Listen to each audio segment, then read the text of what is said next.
Okay, this is a video that is following up on the beginning of my journey in doing a project for my grandson, Caden. This is one of the chairs that I ended up finishing with, and I used, let me see if I can show you the chair that I used that chair as a template. It was kind of a neat little template, but I did a routed heart instead of the straight up cut heart, and I put the screws, I actually ran them below the level, and then I covered them with a black filler. And the reason I did that was because the black filler had to fill this wood here has all kinds of imperfections in it. It's actually paint grade. So what I did was I actually just screwed them in and used that as kind of a design accent. So you have the black little holes all over it.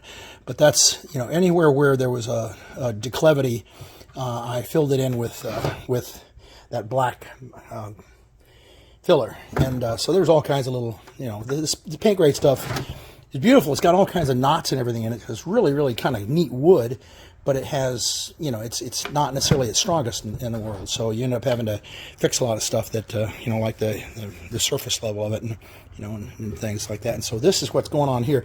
I showed you guys what I was going to plan on doing with the biscuits. This is what the biscuits look like after you've sanded them off. Okay, so what I did was I biscuited the whole underside of the table because I figured that it was going to get a lot of use and abuse, and everywhere where there was a junction, I put a biscuit across it. So this is now literally one piece of wood, where before it was a whole bunch of different pieces of wood, and I thought somewhere along the line with a child using it, it's a 3-year-old, it's going to be using, my grandson is going to be using it, somewhere along the line it's going to get, something's going to fall apart. So I wanted to make positive sure that he could dance on this thing and it's not going to fall apart. So anyway, I did biscuits all over that. And then I put dowels in the sides so that each leg has 2 dowels on each side. All right, and then down. And then what I did is I took these things, notice they're octagon shaped. What I did was I took two 2x4s and I planed them with my planer. And then I took them in and I so that they were perfectly aligned. Perfectly straight and smooth. So I put them together and I glued them. I glued them up so they're one piece of really it's like instead of 4x4, it would be 3.5 by 3.5 roughly. And then I took that into the table saw and I put it at 45 degrees and I cut off the corners, which leaves you with an octagon. I think that actually is kind of cool looking. That's what I did. And then I came back again with the black to fill up any little seams, any problems that we have. So anyway, the octagon legs all pinned, and this is the table. I'm going to actually see if I can pick it up without damaging it because I have pads underneath there, and this table's not the smoothest. But anyway, here is what the table looks like. It's really, I think it's just gorgeous. I really do. And I think I'll, maybe I'll cut this part of this out, but this is what the table looks like, okay? So notice the declivities are filled with black filler. Everywhere where there was a hollow place, it was filled with black filler. I actually had to put black filler over the whole surface of this thing and then come back and sand it back off, and what it does is it fills any of the holes in this paint grade wood. There's all kinds of little nicks and holes in this stuff because it's not designed to be just varnished. It's designed to be painted. So anything that had a little nick in it, it got filled with black. But anyway, that's what the table is going to look like. It actually looks like that now.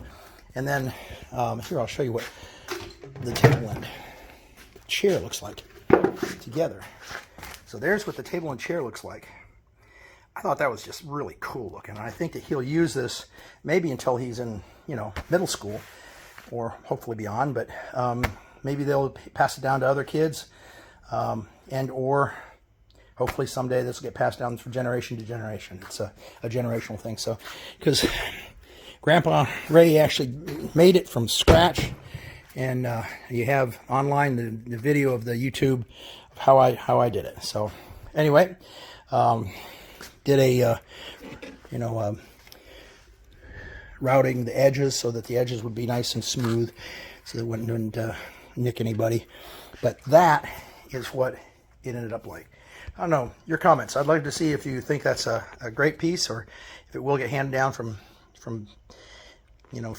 grandpa to grandson to son to hopefully down the line to a lot of other generations. Anyway, thank you for looking at it, and I'll probably shorten this video and not have as much stuff in it. But anyway, thank you. Bye.